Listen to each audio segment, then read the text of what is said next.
Yo, what's going on? Mike Lopez from Boulevard Connect, your only app dedicated to cars, culture, and community. And guys, right now I am in the East Coast, New York, Brooklyn, and I got a very special guest today.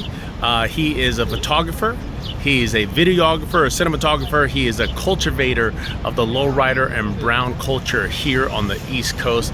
I want you to give a warm welcome to Mr.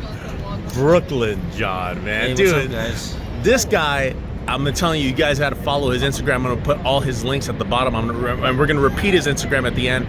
But I want you guys to go to his Instagram because he takes some of the best photos and videos on the East Coast. So you guys definitely have to check this guy out. So, John, thank you so much for being here, bro. Oh, thank you for having me here. All right, so guys, like I said, you have to check out his work. He's one of the biggest influencers here on the East Coast when it comes to the lowrider community, when it comes to the brown community, because we were just talking about this earlier. The brown community doesn't just, we're not just talking about Mexican American Chicanos, right? No, yeah, we're just talking about pretty much in general everybody, you know. So we're gonna call it the brown community just to save us a little bit of time. Yeah. Because it does. We have a lot of Cubans out here, we got Puerto Ricans out here, we got Mexicans out here, we got Venezuelans out here. We even got a Russian person out here. Russian Persian? Russian, he's into lowrider as well. All right, we're gonna talk about him in a second, absolutely. So John, you have like close to what, 100,000 followers already on Instagram? Almost, yeah. Almost, and hopefully after this video, he's gonna get probably 200,000. So,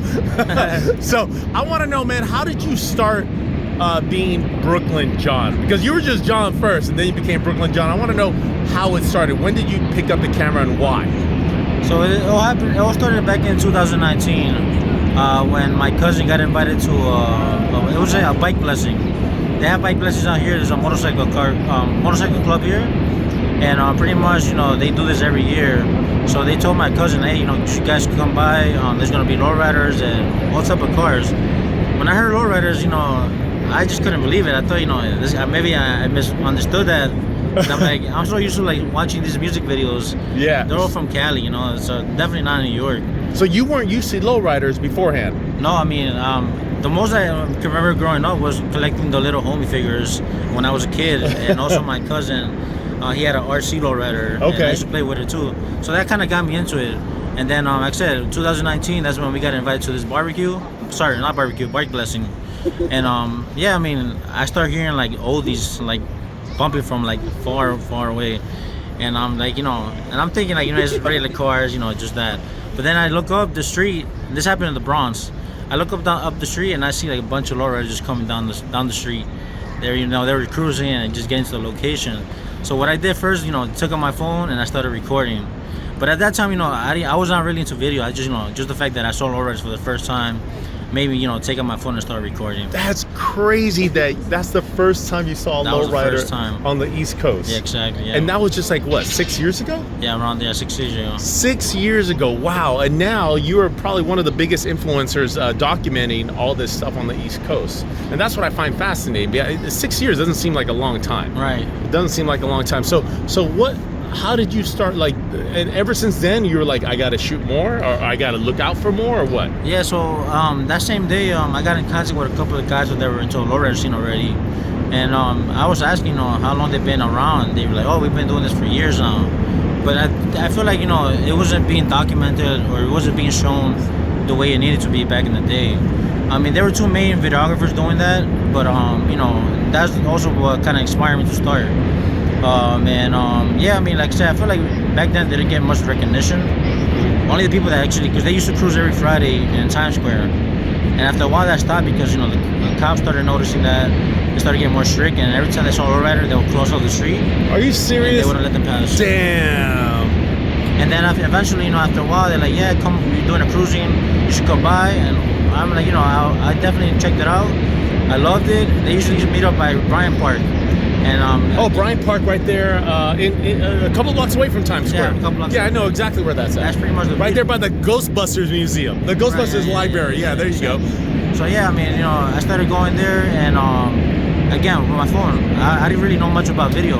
Just the fact that I wanted to capture the moment. So that's what made me like, all right, I need to do something to better my quality in video, because a lot of people started liking it. Yeah. So how did you one day go, okay, I need to level up and get a better camera, or what? So it took me two years to get a camera. So pretty much everything that I was doing before, it was just straight up shot on an iPhone. Those that have been know me, that have been following me for a minute, everything was said in my video shot on iPhone.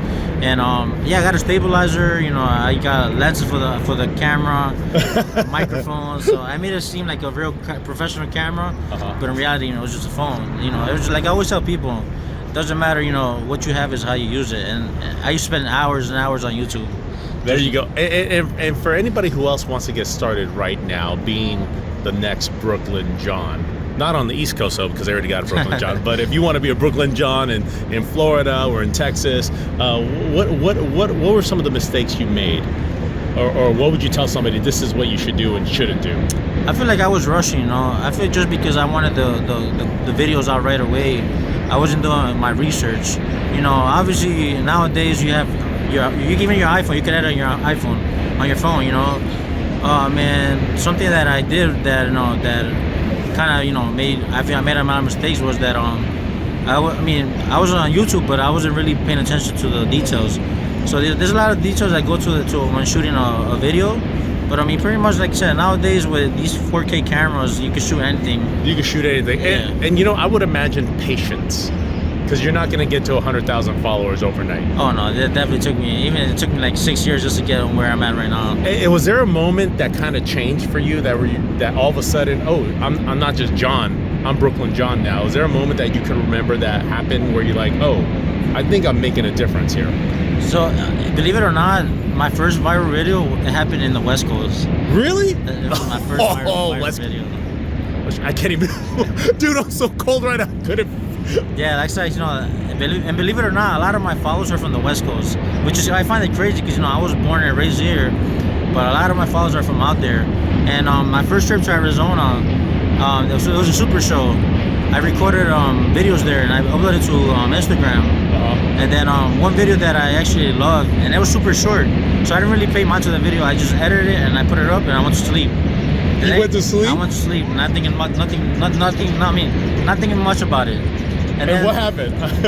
the next morning, I go from I had like 800 followers to like 16,000 followers. What? I was just freaking out, so I couldn't believe it. So I closed off the app. I closed them like this is a glitch maybe or something happened. And then I looked at the video that I had posted the night before, and it had over 1 million views already. Oh shit! It had over 1 million views, and people just kept reposting. And by the end of the day, it went from like 18 to 19,000. So it was just going up quick. That's amazing. All it takes is one video, right? Yeah, one video, and then I guess the right song. There you go. And the right song? The right song, yeah. I feel like that's what makes a difference too. All right. So, guys, there you go, guys. If you guys are looking to get started, be like Brooklyn John. Pick up a camera, start shooting. It doesn't take much. Go to YouTube, learn how to do the settings, and be patient, because you never know, you're going to wake up to that next morning and have 16,000 followers overnight, dude.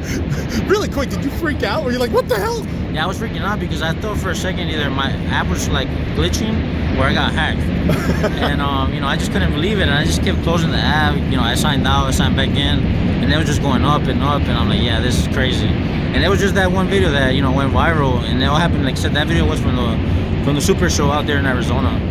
And that's how he became Brooklyn John. Exactly.